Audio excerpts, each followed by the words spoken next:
Ako dlho sa poznáš s Josephom? Asi 3 týždne, ale zdá sa to ako 10 000 rokov. Ale ako na tom teraz je? Veľa sme sa poslednú dobu nevideli. Ja som ho tiež dlho nevidel. Strašne dlho. Som z neho ospalý. Joseph je veľmi inteligentný, ale má jednu chybu, že žije iba pre seba. Veľa pre neho znamenáš. Myslel som, že ma nemôže vystať. Nie, to nie je pravda. Čo sa ti iba zdá, v skutočnosti na teba stále myslí a pýta sa na teba. Aj preto sme ťa stále sledovali. Myslím si, že má pocit viny. Viny? On? Myslím, že vinný by som sa mal cítiť. Ja. Prečo? Ty si na ňom prevádzal nejaký chirurgický experiment? Áno. Nebol to práve úspech ako mnoho ďalších vecí, čo som robil. Povedal si, že Joseph toho veľa nenaspí. Cez celú noc prechádza sem a tam. V skutočnosti nespí vôbec. Ty si... Mu previedol narkotómiu. Z odborného hľadiska to bol obrovský úspech. Človek by za to kľudne mohol dostať aj Nobelovú cenu. Za normálnych okolností hypotalamus reguluje fázu spánku.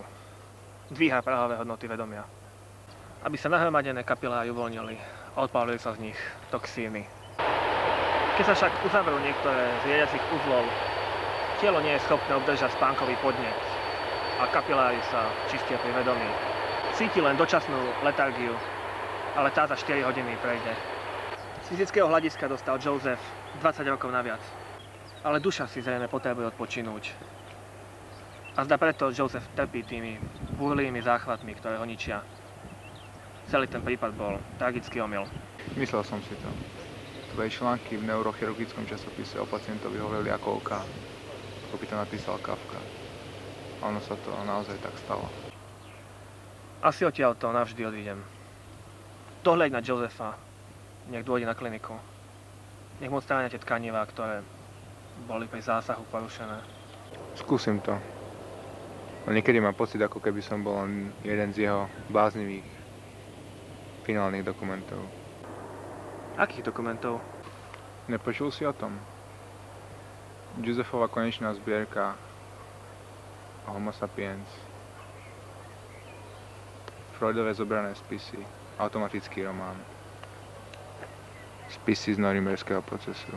A kvarteta Buchého Beethovena a mnoho ďalších. Musíš nás niekedy prísť navštíviť.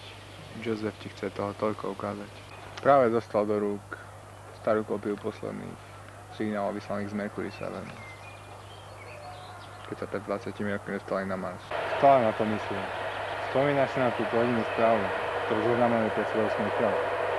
Poetické bláboli o bielých záhradách. Keď na to teraz tak myslím, mám pocit, že sa zachovali podobne ako my.